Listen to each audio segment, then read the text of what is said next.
Good evening and welcome. My name is Mazino Appeal. Now, our coverage tonight begins in Nigeria's capital, Abuja, where the President Bola Tinubu says the tax reform bills would not be withdrawn from the National Assembly. He rather explained that the bills should go through the legislative process. The special advisor to the President on Information and Strategy, Bayo Nanuga, disclosed this in a statement. According to the statement, President Bola Tinubu received the National Economic Council's recommendation that the tax reform bills already sent to the National Assembly be withdrawn for further consultation. The Nigerian leader also commended the National Economic Council members, especially Vice President Kashim Shettima, and the 36 state governors for their advice.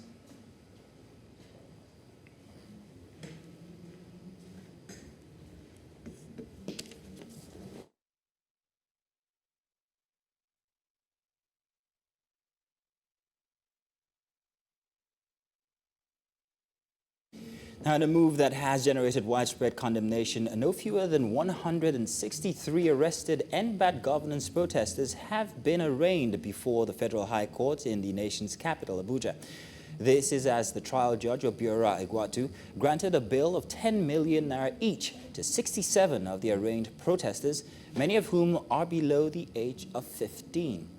The protesters were charged with offenses bordering on treason, civil disturbances, and an attempt to invite the Russian government to topple the government of President Bola Tinubu. News Central's Emmanuel Bangudu reports. The arraignment started with a drama as conspicuously malnourished minors collapsed before the court, forcing the trial judge Obiora Igwatu to excuse himself for a while.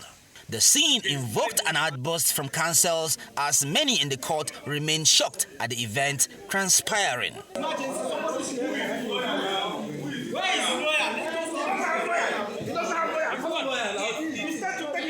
The casualties were rushed to a nearby clinic within the court to allow the trial to continue. The prosecution counsel, Audu Garba, resisted attempts by the defense counsels to secure bail for the accused. Justice Egwatu then granted each of the minors bail to the tune of 10 million naira. The matter has been adjourned to January 24 for the substantive hearing of the matter so far, and the court has graciously granted a bail on a very, very stringent conditions, which they are to be remanded in Kuje Correctional Centers, while others are to be remanded in the Boston training, pending the hearing of the substantive charge. These people have been in lawful custody of the police for a considerable length of time, and none of them exhibited any sickness. The court continued sitting until late in the evening. One of the prosecutors urged journalists to disregard allegations by the defendants, suggesting that the protesters were being violated. They started protests, violent protests with flags, foreign flags, Russian flags. Haba, is that what we want in this country? Don't mind the defense counsel. They will always say something to tarnish the name of Nigerian police. It's not true. The defendants also took time to counter claims by the police prosecutor. We had to rush some of these young children to the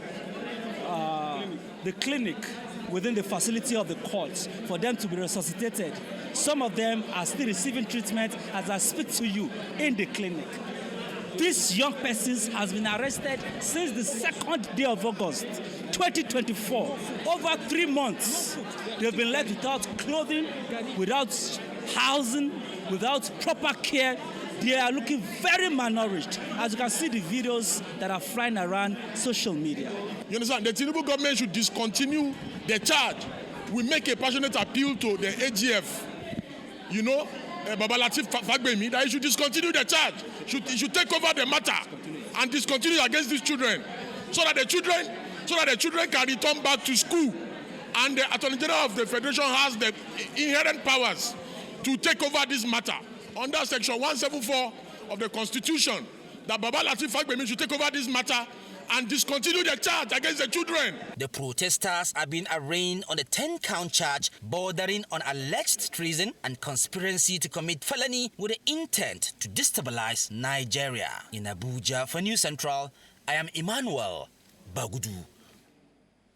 And now to discuss this, we're joined by Funke Adeoye, lawyer and executive director, Hope Behind Bars Africa. Now, Funke, thank you for joining us tonight. Now, there's so many angles to look at this or to take this from, but let's try and make sense of the manner of the trial. Was it the right way that it went about this trial? Thank you very much for having me. So, when we look at the situation at hand, we find that the children in question have actually been in detention since August. We came in contact with a motion, a remand order that included different lists of protesters, and amongst that list, we had certain minors, about 30-something of them, and their age written on it, because, I mean, we did hear the prosecution saying that the people in question are not minors. So a couple of weeks back, we came in contact with the remand order that included the names of the minors and as well as their age. A lot of them are below 15, 14, 13 and whatnot. Now, they have been in custody for more than 3 months, even though the remand order, which was granted by Court 9 of the Federal High Court under the Anti-Terrorism Act, did state that they were to be remanded for 60 days. So first of all, that is a major violation of their right to personal liberty and even their right to fair hearing. And so what we see in courts today is just a case of a lot of things that has happened. The fact that these children were charged, these children were never charged. They have been in custody for a long time, and arraignment only happens today after a fundamental human rights suit was actually instituted by a human rights lawyer. Now, Funke, you only just stated that they've been in custody for 3 months. Now, the question is this acceptable in Nigeria? Isn't there another way that this could have been attended to instead of leaving these children in detention? Absolutely, absolutely. I mean, the Constitution, which is the ground norm of the country, is very clear on the right to personal liberty by virtue of Section 35, right to fair hearing by virtue of Section 36, and more importantly, the Child Rights Act. And a lot of other conventions, the Convention on the Right of a Child, states clearly that pretrial detention should only be used as a means of last resort when it comes to children. So the law is very clear that when it comes to children in contact with the criminal justice system, pretrial detention should be a means of last resort, and the welfare and the welfare of the child must be put into context if pretrial detention has to be used. Clearly, from what we saw in court today, that has not been that has not been the situation, because these children, I mean, right there in court, some of them collapsed. They had to be rushed to the clinic within the court facility. We even had lawyers, because my organization, Hope Behind Bars Africa, observed proceedings in courts today. We had lawyers had to crowdfund money in court today to buy food for the children to eat. It was obvious that they were malnourished, they had been starved. So all of the provisions of the law with respect to the Child Rights Act have actually been violated. I forget the case been adjourned to 2025, but there's 76 of them, and each of them have been charged a bail of 10 million naira each. Isn't this heavy-handed? Does it seem so? Absolutely, absolutely. I mean, the law is tried on the fact that bail should not be punitive. In the case of Dogo versus the state, that bail is not to be used as a punitive way to address issues at all. But in this case, they have been given 10 million naira bail. Not only that, they are required to bring surety. One of the surety has to be a level 15 civil servant. And the question is, these are young boys who should actually be in school. They were picked up from different parts of northern Nigeria. Where do you expect them to, how do you expect them to fulfill these bail conditions? So it looks as though the bail condition is not just only stringent, but it's even used as a punitive measure to keep them in there, because it would really be hard right now to try to meet those bail conditions. So it's important, I mean, that the government looks critically at all of the things that has happened and review the charges against these young people and even dismiss the charges, because it is clearly baseless. So regarding the judiciary now, what role should it play in trying to safeguard the rights of these children instead? It's very clear. I mean, it's very, very clear that a lot of violations has occurred, and it is the role of the judiciary is to ensure that justice is being done. But from all indications, that hasn't happened. So it's important that the judiciary takes its role. I mean, the court has adjourned to January next year. The question is, one of the questions is where would the children actually be from from now to January next year? Because as we speak to you, they were initially taken to Kuje custodial center, but they were rejected because they are minors. Kuje doesn't have the mandate to keep minors. So as we speak to you, they are back at the IRT. So there is all the question of how certain are we that their welfare will be sorted out at IRT, and it's important. I mean, for now, I know the lawyers are working towards a variation of the bail terms, but more importantly, the AGF has the power to actually discontinue the suit, and that's actually what we're calling for. That this matter is clearly baseless and should be discontinued. Well, Funke, I want to say thank you very much for joining us tonight. Thank you indeed. You're welcome. Now, staying with court matters, the Federal High Court in Lagos has ordered the final forfeiture of $2.045 million, 7 prime properties and share certificate linked to former Central Bank of Nigeria Governor Godwin Emefiele. Justice Deinde Dikbeolu ruled that neither Emefiele nor any other interested party contested the assets after an initial interim forfeiture. The court also noted that Emefiele failed to provide evidence linking his earnings from Zenith Bank or the central bank to the purchase of these properties. Emefiele denied connections to the companies under which the assets were bought, and these companies did not appear in court to claim ownership. Welcome back. Now, if you've just joined us, you're watching Tonight. A reminder of our top stories. Tinubu says tax reform bills will not be withdrawn from National Assembly. And court grants 10 million naira bail each to 67 minors linked to violent EndBadGovernance protests. Court orders final forfeiture of $2.01 million linked to former CBN Governor Godwin Emefiele, and newly sworn in Botswana President Duma Boko expresses gratitude. We now head to Borno State, where after several days of darkness, business owners in Maiduguri, the Borno State capital, are expressing relief and joy following the restoration of electricity. Local entrepreneurs had been struggling to keep their operations running, resorting to purchasing petrol to fuel generators at high cost. News Central's Umaru Kirawa has more.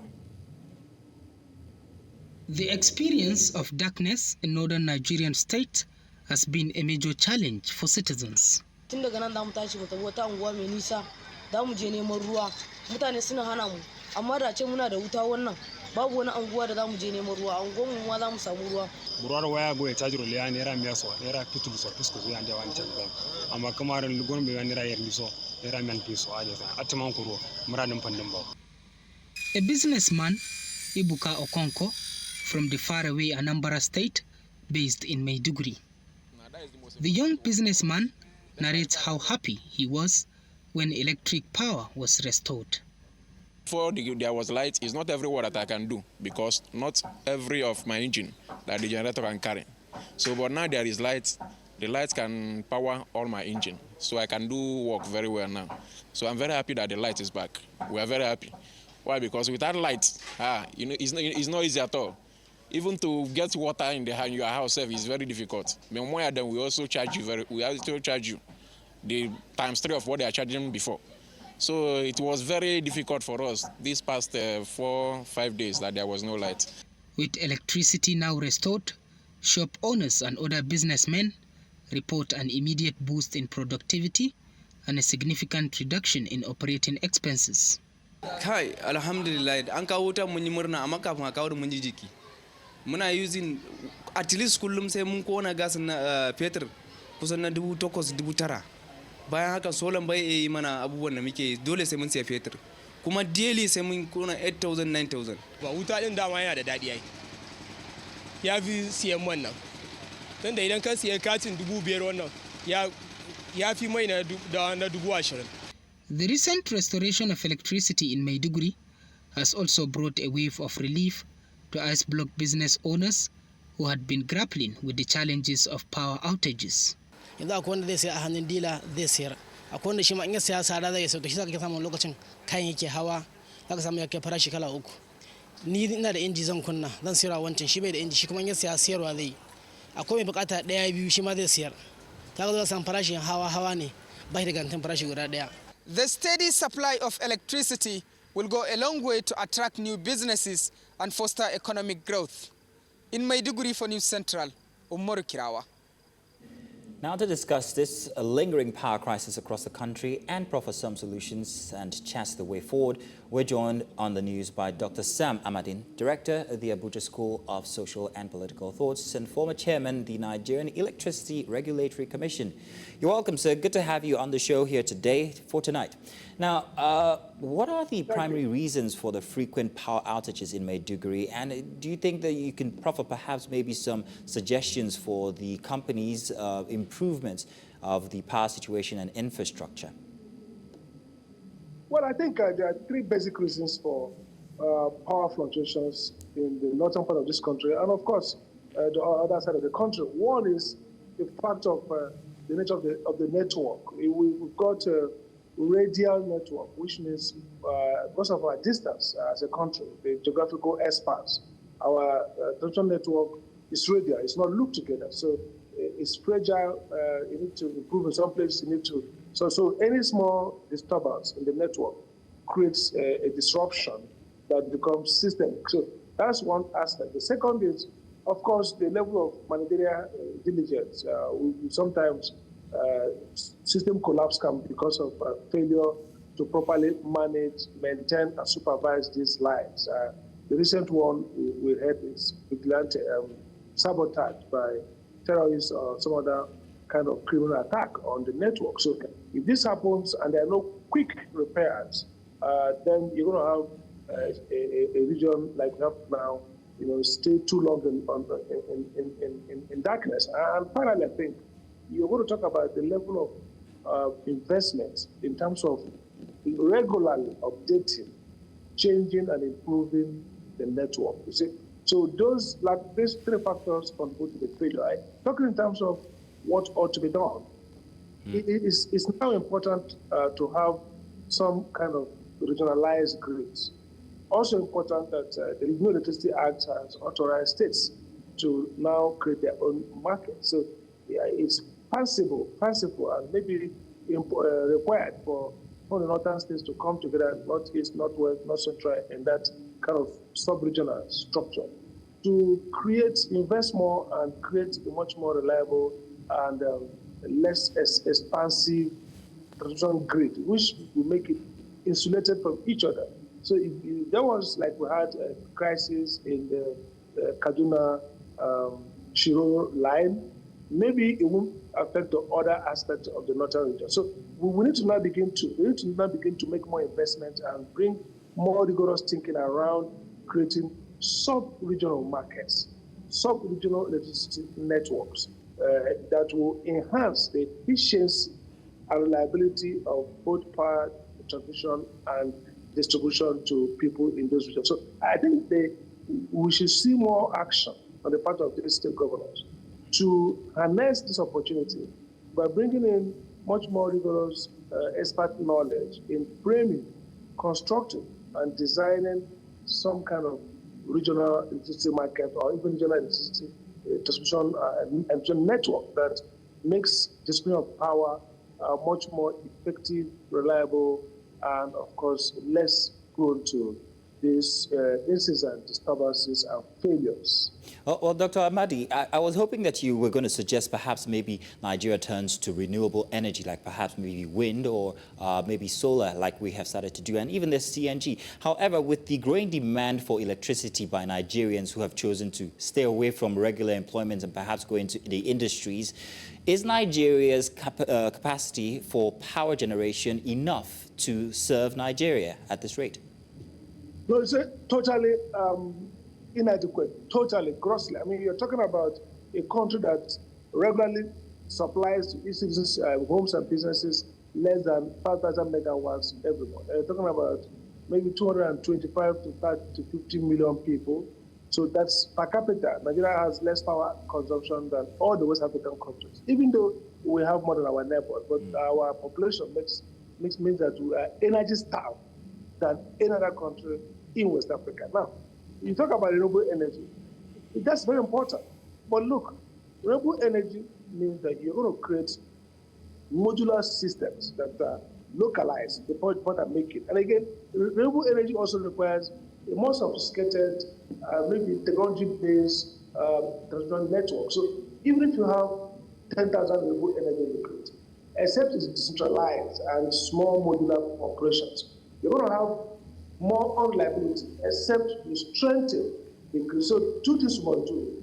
We have to strengthen the grid. We have to break it up and visualize it and make it more modular, smaller, centralized, so that when we feed in renewable energy, mostly from solar, which is what is very available in the north, mostly, and of course dammed, we are going to have higher reliability because the system will be so designed to use those energy with less transmission cost and failure to direct consumption. So you need to create a much more decentralized energy system, not just renewable, but also the network itself. You won't have benefit. You have renewables and they're running this same transmission network. It's going to lead to arguably more failure, more frailty, and more disturbance. So yes, renewable energy investment should go together with a redesigned, rearticulated grid network in the north and the rest of the country. Well, Dr. Sam Amadi, I want to say thank you very much for joining us here tonight. Thank you. Thank you very much. And Nigeria's acting Chief of Army Staff, Major General Olufemi Oluyede, has called for support from stakeholders to fulfill the mandate of the Nigerian Army till the return of his principal, Lieutenant General Taoreed Lagbaja, who is currently recuperating from an undisclosed illness. This was during the formal taking over ceremony of the new Army Chief at the Defense Headquarters in Abuja. Amadin Uyi reports. It is the first event of its kind in the Nigerian military. As senior military officials gathered at the defense headquarters in Abuja, the Chief of Defense Staff highlighted the reasons for the occasion. Our brother and our friend, the Chief of Army Staff, Lieutenant General Taoreed Lagbaja, went on his leave and went for his medical checkup and had reasons to stay behind to continue to do his medical checkup. It is our prayers that he will get better, fit enough to resume back as the Chief of Army Staff. In the interim, based on the powers conferred on the President, Commander-in-Chief of the Armed Forces, he has decided and directed and appointed an acting Chief of Army Staff with the full powers and responsibilities of the Chief of Army Staff until the President decides otherwise. He says that the military will remain focused in its quest to tackle insecurity, thus they need to appoint an acting Chief of Army Staff to help steer the army to achieving its core objectives. For us as professionals, we are to continue with our task ahead. No gap to be left based on the challenges we have in the country.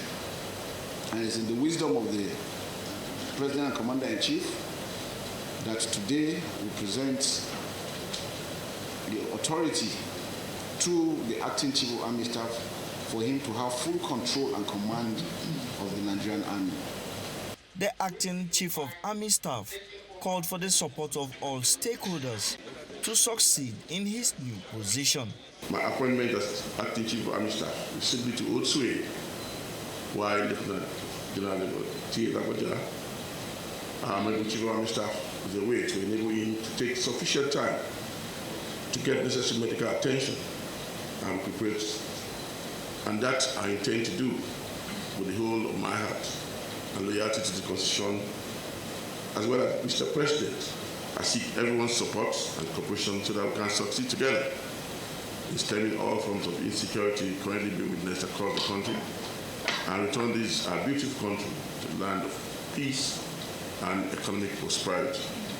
With a new leadership for the Nigerian Army, many believe that the vacuum created by the absence of the Army Chief has now been closed. In Abuja for News Central, I am Amadin Uyi. To politics now. Rivers State has continued to unfold with political twists and turns, with the latest coming by the call for the Independent National Electoral Commission to hold by-elections to fill the 27 vacant seats in the State House of Assembly resulting from alleged members' defection. At a press conference in Port Harcourt on Friday, Victor Okojumbo-led Assembly Speaker reiterated the call, pointing out that the removal of the legal impediments enabled INEC to proceed with the by-elections. Please recall that on the 11th day of December 2023, in the full view of the whole world, Honorable Martins Chike Amewule and 26 others defected from the People's Democratic Party, PDP, to the All Progressive Congress, APC, after their failed attempt to impeach the executive governor of Rivers State, Sir Siminalayi Fubara, Grand Service Star of Rivers State, on the 30th day of October 2023. Please also recall that it is the People's Democratic Party that sponsored the election of Honorable Martins Chike Amewule and 26 others. The Nigerians in the Diaspora Commission has lauded Interior Minister Olubunmi Tunji-Ojo for new efficient passport application processes aimed at supporting Nigerians abroad. NIDCOM Chair Abike Dabiri Erewa expressed the excitement of Nigerians overseas, saying this much-needed reform will ease their passport access. NIDCOM is prepared to advocate widely, collaborating with the Ministry and Nigerian Immigration Service to keep the diaspora informed. Minister Tunji-Ojo echoed the importance of partnership, announcing plans for a tripartite memorandum of understanding to improve communication with Nigerians abroad. Starting on Friday, the new contactless biometric system rolls out in Canada, November 15th in the US, and December 1st globally for renewals and citizens over 18, reducing travel and accommodation costs. And now, Africa's leading fintech, Kore, infrastructure provider, is set to redefine the structure, or rather future, of financial services across the continent.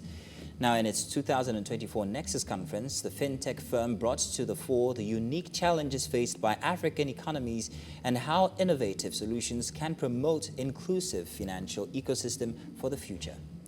News Central's business correspondent Juliet Rowland was at the event and filed in this report. At the Nexus 2024 conference, themed Innovating for the Future and hosted by Core, Africa's fintech infrastructure provider, it had many innovators and industry leaders in attendance. They emphasized the critical need for digital transformation and inclusion in Africa's financial services sector. The event also centered around the evolving landscape of financial technology and its implications for economic growth across the continent. It's a customer experience event. It's an opportunity for us to showcase technology innovations to our customers. We have a large ecosystem of customers. We believe that with these clients coming together, mingling with us, looking at our technology, looking at new innovations going into the future, they can prepare themselves, think about what it is that they have to, their thoughts around how they're going to deliver services to their customers in the future. Technology evolves every day, and new digital banking platforms are going to come up. New innovations are going to come. Today, everybody knows AI, and banking is gradually going into AI. For any financial institution or any bank to effectively survive in this industry in the coming years, you will need to adapt to these technologies. A panel discussion then focused on the media's role in promoting financial literacy and facilitating the adoption of new technologies, with emphasis placed on effective storytelling methods and ethical responsibilities in influencing public perceptions. We can talk about it in a demographic setting, about age and things, but when you look at the numbers here of how many people still remain financially excluded, it's multiplied across the continent. And so not only do we have to tell the stories, we have to set a narrative. We have to help them push the agenda. Like whenever I see news reports about a fintech going down or any other thing, but then obviously when I heard great stories like what's happening with Money Point, that kind of thing. So I feel like there's, like I said, a sweet spot between really building the future of how we're telling all the stuff we're doing and telling it well. The event showcased the unveiling of cutting-edge solutions aimed at enhancing financial services. It also provided an avenue to drive home the importance of innovation, digitalization, and sustainable banking practices that can shape Africa's financial future. Come and just show us the kind of problems you're solving, the kind of solutions that you're implementing to solve these specific problems. And of course, we've met like a lot of very, very interesting partners, regulators, customers, all just coming to just, rub minds, network, interact, and discuss what the forefront of financial institutions will be like in the coming years. As the foundation is being laid for digital transformation in Nigeria and by a large extent, Africa, this event not only sets the tone for new standards for the banking industry, but also paves the way for a more inclusive and resilient economic landscape. Now, advocates across the 36 states of Nigeria, including the Federal Capital Territory, have risen from a 3-day annual council to push for improving the inclusivity of women in national development. Theme of this year's engagement is Renewed Hope, agenda promoting women economic empowerment, health, education, and justice for global competitiveness and relevance. Now, News Central's Chizoba Nyonwe tells us more. Women inclusivity has been dominating major discussions in Nigeria in recent time, ensuring they take their rightful place in relevant areas of governance. Stakeholders from the various ministries of women affairs across the country brainstorm on this pertinent issue for the way forward for policies that will better their lives, those of children, and the vulnerable in society. What makes this very different is that we are looking for the first time at a very comprehensive policy that has to do with women economic empowerment. And it is extremely multi-sectoral, meaning that it covers practically every sector you can think of. So across the nation, we want everybody to be aware, to be educated, and to be strengthened essentially by the knowledge that there is a policy that's going to be domesticated and implemented that is going to lift all women and men across the nation. We have captured a budget line specific for the implementation of this policy.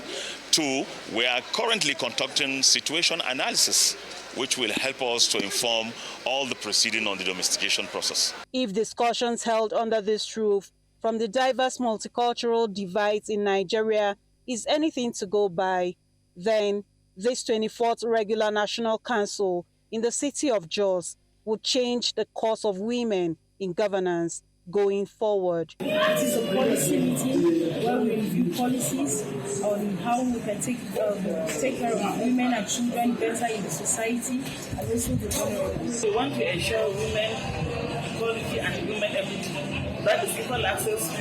That is what this program is all about. The orientation and the taxation that we are bringing in the later days or recent times is to ensure that every bias against the feminine gender will be jettisoned. However, domestication and implementation of the WE policy as the program is christened remains key for women empowerment in Nigeria. In Jos for News Central, Chizoba Anyonwe.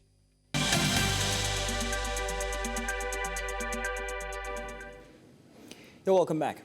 Now, Botswana newly elected President Duma Boko has been sworn in as the new president of Botswana. He made his first address to the nation on Friday evening following his resounding victory in this week's parliamentary elections. President Boko expressed his gratitude to the people of Botswana for their overwhelming support, securing a significant majority of seats in the National Assembly. He highlighted his vision for a united Botswana and emphasized the importance of collaboration and inclusion, stating that his administration will work tirelessly to bring together communities from all walks of life. He further made a firm commitment to implement policies that will not only create jobs, but also ensure that future generations inherit a healthy and thriving planet. That becoming president, it's an enormous responsibility. It's a humbling responsibility. It's a responsibility one approaches and accepts with humility, with some trepidation, feeling, I dare not fail. I dare not disappoint. And I pledge with every fiber of my being that I will do everything I can not to fail, not to disappoint, appreciating always the enormity of the responsibility. Now let's join our business desk for more business news this hour.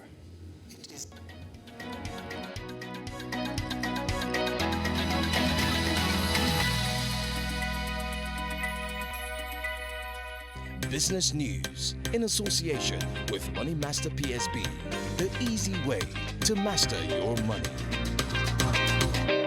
Watabana Ouattara from Ivory Coast has been appointed as the third sub-Saharan African representative on the IMF's executive board, marking a significant increase in the region's voice within the institution.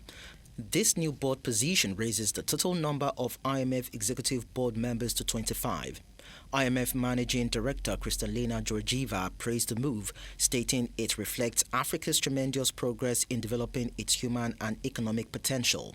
Africa, with 54 countries and 18% of the world's population, has historically held only 6.5% of IMF voting rights.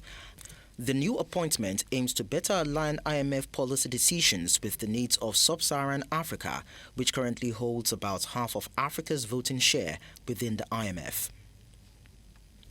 South Africa's manufacturing sector marked growth in October, with the ABSA-sponsored PMI registering 52.6 points, slightly down from September's 53.3, but still above the 50-point threshold that indicates expansion.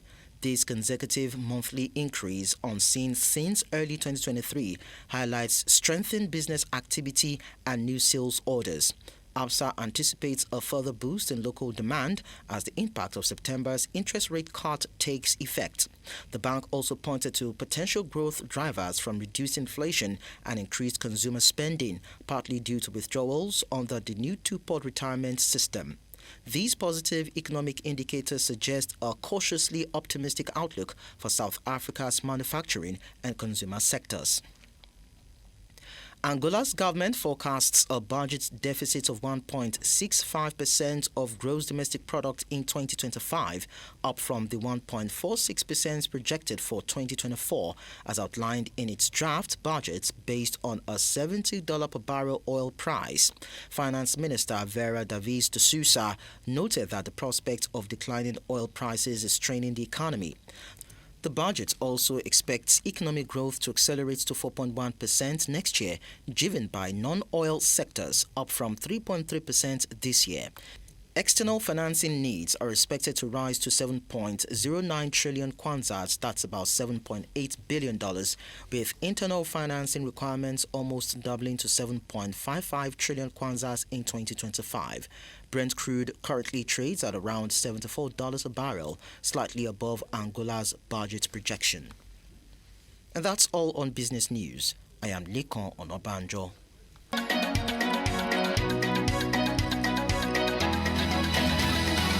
League. Well, Favor Itwa has more on that.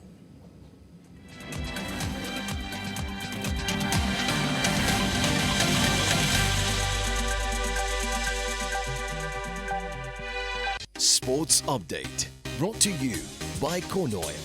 Corn Oil, we go the extra mile. And in sport, Michael Okiki scored 22 points to help Rivers Hoopers defeat Kwara Falcons 104-46 on game day 6 of the Atlantic Conference in the 2024 Nigeria Premier Basketball League on Friday. Okiki led 4 other Hoopers players on double digits, with Abel Ofia adding 16, while Patrick Abba and Michael Daramola both weighed in with 15 and 12 points respectively. For a second consecutive game this week, the Kingsmen reached the 100 mark. Rivers Hoopers are aiming to finish their conference campaign unbeaten but face a stern test against equally unbeaten Hoops and Reed in the final game on Saturday. And now to football. The 2024 CAF Women's Champions League tournament schedule was released on Friday, with Nigeria's representatives Edo Queens set to make their debut appearance against CBC FC of Ethiopia.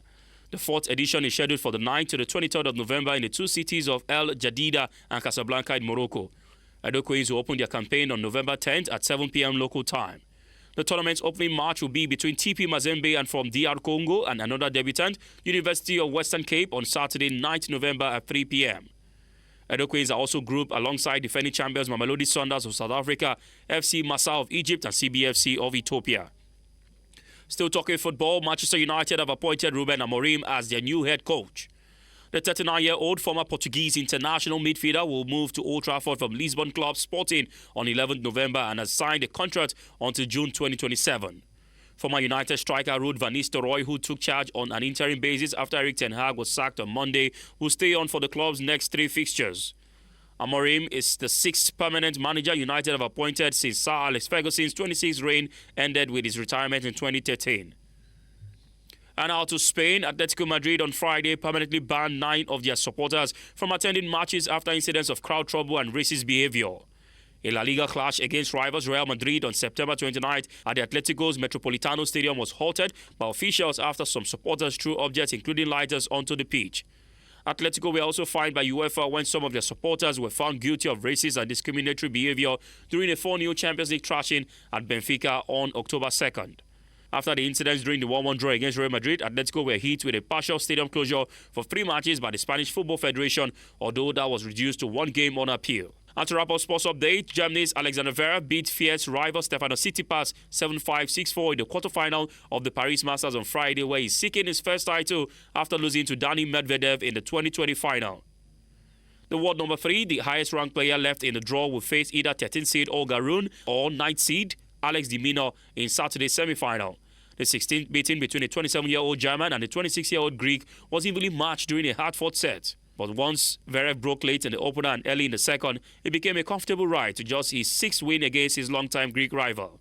The loss ends the chances of the Greek world number 11 of reaching the end of year ATP finals this month, having won the showpiece event in 2019. And that wraps it up on Sports Update. I'm Favor Itwa.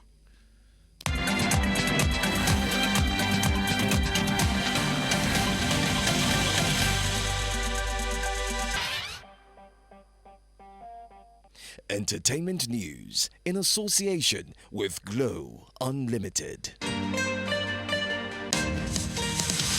Tonight on Entertainment News, the Economic and Financial Crimes Commission has confirmed the rearrest of Bobrisky, a well-known cross-dresser and self-proclaimed transgender. He was apprehended at the airport while attempting to leave the country. Bobrisky posted on Instagram claiming he was detained and injured during the arrest. EFCC spokesperson Dele Oyewale stated that Bobrisky was taken into custody to assist in the investigation concerning bribery allegations he made against the agency. He mentioned that he had previously refused to cooperate with investigators and had ignored an invitation from the House of Representatives. This incident follows Bobrisky's earlier detention at the Seme border for attempting to flee the country and is transferred to Lagos for questioning. The House of Representatives is investigating both Bobrisky and the EFCC over bribery claims. Bobrisky has been under scrutiny since an activist released a recording in which he allegedly confessed to paying EFCC officials to drop money laundering charges. He later dismissed the recording as fake and threatened legal actions against the activist. Bobrisky's previous arrest in April involved charges of abusing the Naira notes, for which he was sentenced to 6 months in prison. The circumstances of his earlier detention, including any potential bail, remain unclear. The situation is deteriorating for Diddy as federal prosecutors have strongly opposed his recent motion in the case involving serious charges of racketeering and sex trafficking. They argued that his requests, including a gag order and the disclosure of victims' names, are attempts to manipulate the legal process and undermine evidence, particularly regarding a controversial video related to one of his civil lawsuits. Prosecutors assert that there is no evidence supporting claims of grand jury leaks and criticized Diddy's team for trying to prematurely limit the government's case. In addition, a new witness, Courtney Borges, has alleged claiming to possess recordings of Diddy at explicit parties, as well as an unedited diary of his late ex-girlfriend, Kim Porter. Borges has indicated he intends to publish the diary and has accused Diddy's family of neglecting Porter during her life. Meanwhile, Diddy's children have been in the news for unrelated altercations, further complicating the family's public image. That's all on Entertainment Tonight.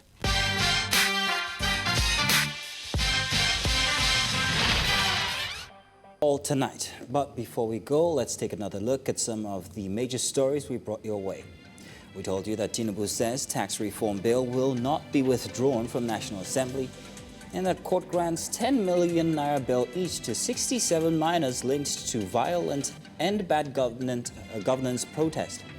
Court orders final forfeiture of $2.01 or rather $2.04 million linked to former CBN Governor Godwin Emefiele, and newly sworn in Botswana President Duma Boko expresses gratitude.